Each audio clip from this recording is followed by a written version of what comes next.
दोस्तों, स्किल के YouTube channel में आप सभी का स्वागत है। लास्ट के कुछ वीडियोस में हमने पोलैंड में जॉब स्टार्ट करने के प्रोसेस के बारे में डिटेल में डिस्कस किया। तो कई सारे कैंडिडेट्स ने हमसे फिनलैंड में जॉब स्टार्ट करने के प्रोसेस के बारे में कई सारे सवाल पूछे। तो आगे आने वाली कुछ वीडियोस में हम फिनलैंड में जॉब स्टार्ट करने के प्रोसेस के बारे में डिटेल में बात करेंगे। दोस्तों, क्या आप जानते हैं पूरे वर्ल्ड में फिनलैंड को हैप्पीएस्ट कंट्री माना जाता है। एंड आई एम श्योर कि आप सभी लोग एक्साइटेड होंगे फिनलैंड में जॉब पाने के लिए। तो आज का वीडियो स्टार्ट करते हैं बिना देर करे। सबसे पहले फिनलैंड जाने के लिए आपको वहां की जॉब ढूंढनी होगी। फिनलैंड में जॉब ढूंढने के दो तरीके हैं। पहला, आप स्किल पे जैसे रिक्रूटमेंट एजेंसीज की हेल्प लेके फिनलैंड में जॉब ढूंढ सकते हैं। ऐसा करने से आपको जॉब मिलने के चांसेस बढ़ जाते हैं। दूसरा, अगर आपको इंडीड या लिंक्डइन जैसी जॉब वेबसाइट्स के बारे में मालूम है तो आप ऑनलाइन जाके डायरेक्ट कंपनी में भी अप्लाई कर सकते हैं। लेकिन इसमें आपको जॉब मिलने के चांसेस थोड़े कम होते हैं क्योंकि एचआर के पास कई सारी एप्लीकेशंस आ रही होती है। फिनलैंड की सभी कंपनी ज़्यादातर आपका इंटरव्यू ऑनलाइन रखवाएगी।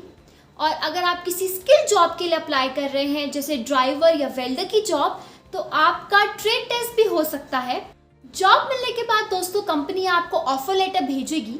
उस ऑफर लेटर को आपको साइन करके वापस भेजना होगा। साथ ही कंपनी के द्वारा मांगे गए सारे डॉक्यूमेंट्स आपको भेजने होंगे। तीसरे स्टेप में कंपनी आपको टेम्प 054 नाम का एक फॉर्म भेजती है।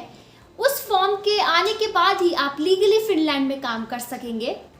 टेम्प 054 का फॉर्म आपके वर्क परमिट की तरह काम करता है। दोस्तों, इसके बाद आपको एंटर फिनलैंड की ऑफिशियल वेबसाइट पे जाकर एक रेजिडेंसी परमिट के लिए एप्लीकेशन भरनी होगी। दोस्तों, फिनलैंड में आपका रेजिडेंसी परमिट आपके वर्क वीज़ा की तरह काम करता है। एंटर फिनलैंड वेबसाइट का लिंक आपको इसी समय मेरी स्क्रीन पे मिल जाएगा। जैसे ही आप रेजिडेंसी परमिट के लिए फॉर्म भर देंगे, आपको उसके बाद इमीडिएटली इनिशिएशन लेटर मिलेगा। दोस्तों, इनिशिएशन लेटर मिलने का मतलब ये है कि आपकी एप्लीकेशन सबमिट हो गई है और आपका रेजिडेंसी परमिट इशू करने का प्रोसेस शुरू हो गया है।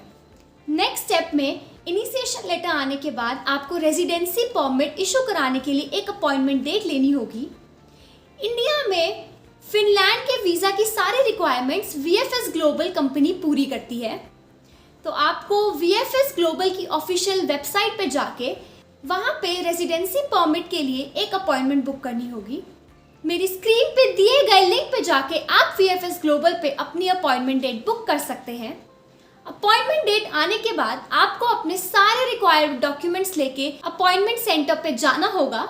अपॉइंटमेंट डेट पे आपको जो डॉक्यूमेंट्स लेके जाने हैं उसकी इंफॉर्मेशन आपको एप्लीकेशन भरते हुए ऑनलाइन दी जाएगी। ये रेजिडेंसी परमिट इशू होने में 3 से 4 हफ्ते का टाइम लग जाता है। जैसे ही आपका रेजिडेंस परमिट आ जाता है, आपको फिनलैंड जाने की तैयारी शुरू करनी है। सबसे पहले आपको फ्लाइट्स की टिकट खरीदनी होती है। फ्लाइट्स की टिकट आपको डायरेक्टली इंडिया से फिनलैंड के लिए भी मिल सकती है और आपको कनेक्टिंग फ्लाइट्स की टिकट भी मिल सकती है। दोस्तों, ध्यान रखें कि आप अपनी फिनलैंड की टिकट्स जल्द से जल्द बुक कर लें ताकि आपको टिकट्स महंगी ना पड़े। अगर आप फिनलैंड स्किल पे जैसे रिक्रूटमेंट एजेंसीज की हेल्प से जा रहे हैं तो हम आपको एक ट्रैवलिंग लेटर भी बना के देंगे जिसमें अच्छे से लिखा होगा कि आप फिनलैंड क्यों जा रहे हैं। उस लेटर को अथॉरिटीज़ को दिखा के आप आराम से फिनलैंड पहुंच पाएंगे और आपको किसी भी तरह की दिक्कत नहीं होगी। उसके बाद फिनलैंड जाने से पहले दोस्तों आपको फिनलैंड में अपने शुरू के कुछ दिनों के खर्चों के पैसे जमा करने हैं। जैसा कि आप लोग जानते ही हैं कि फिनलैंड एक ठंडा देश है, तो अपने लिए आपको वहाँ के मौसम के हिसाब से कपड़े तैयार करने हैं। फिनलैंड में ज़्यादातर फिनिश लैंग्वेज या इंग्लिश लैंग्वेज बोली जाती है, तो बीच के दिनों में जब आपके पास टाइम होगा तो आप इंग्लिश बोलने की प्रैक्टिस भी कर सकते हैं। अगर आपने मुझे यहाँ तक फॉलो किया है तो आपको फिनलैंड में जॉब स्टार्ट करने के सारे स्टेप्स समझ आ गए होंगे। अब आगे के कुछ स्टेप्स आपको फिनलैंड पहुँच के कंप्लीट करने हैं। फिनलैंड पहुँच के आपको वहाँ पे रहने का, खाने का और ट्रांसपोर्ट का इंतज़ाम करना होगा। ज़्यादातर ये सारी सुविधाएं आपको आपकी कंपनी प्रोवाइड करती है। लेकिन अगर कंपनी आपको प्रोवाइड नहीं करती तो वो आपकी मदद ज़रूर करेगी अकोमोडेशन और ट्रांसपोर्टेशन अरेंज करने में। उसके बाद आपको कंपनी के सारे फॉर्मल प्रोसेस पूरे करने होंगे। कंपनी आपको आपकी जॉब के बारे में जानकारी देगी, आपका आईडी कार्ड बनवाएगी और बाकी के पेपर वर्क पूरी करने में आपकी हेल्प करेगी, जैसे कि इंश्योरेंस देना या बैंक अकाउंट खुलवाना। दोस्तों, अभी मैंने आपको फिनलैंड में जॉब स्टार्ट करने के सारे स्टेप्स के बारे में बताया।